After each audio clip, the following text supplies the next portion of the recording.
പ്രിയമുള്ളവരെ, നമ്മളുടെ വയസ്സ് അതുമായിട്ട് ബന്ധപ്പെട്ട് പ്രായമാകുമ്പോൾ നമ്മുടെ സ്വാഭാവിക മരണം, ഇതൊക്കെ നമ്മൾ ചിന്തിക്കാറുണ്ട്.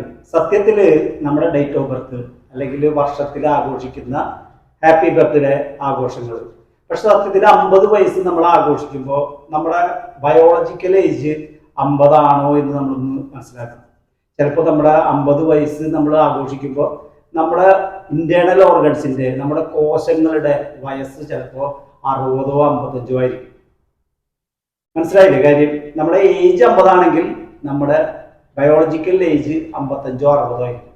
ചിലർക്ക് 50 വയസ്സായിരിക്കും സമയം, പക്ഷെ അവരുടെ ബയോളജിക്കൽ ഏജ് 45ഓ 40ഓ ഒക്കെ ആയിരിക്കും.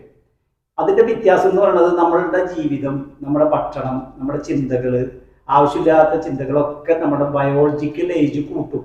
പ്രായത്തിനേക്കാൾ പ്രായം മനസ്സിനും ശരീരത്തിനും ഉണ്ടാവും. അതിൽ പ്രധാനപ്പെട്ട കാര്യമാണ് മനസ്സ്. മനസ്സെന്ന് പറഞ്ഞാൽ നമ്മളെപ്പോഴും ദേഷ്യപ്പെടുക, ആൻസൈറ്റി ഉണ്ടാവുക, അസൂയപ്പെടുക, അങ്ങനെ പല കാര്യങ്ങളും കൂടുതൽ കൊണ്ടെടുക്കുമ്പോൾ നമ്മുടെ ഈ ബയോളജിക്കൽ ഏജ് കൂടും. നമ്മൾ മനസ്സിലാക്കണം. നമ്മുടെ സത്യത്തിൽ നമ്മുടെ ഈ പാസ്പോർട്ടിലും SSLC ബുക്കിലുള്ള ഡേറ്റ് എന്ന് പറയുന്നത് ക്രോണോളജിക്കൽ ഏജ് എന്ന് പറയാം. സത്യത്തിൽ ബയോളജിക്കൽ ഏജ് നമ്മുടെ ക്രോണോളജിക്കൽ ഏജ് ആയിട്ട് സെയിം ആവണമെങ്കിൽ നമ്മൾ തന്നെ വിചാരിക്കണം.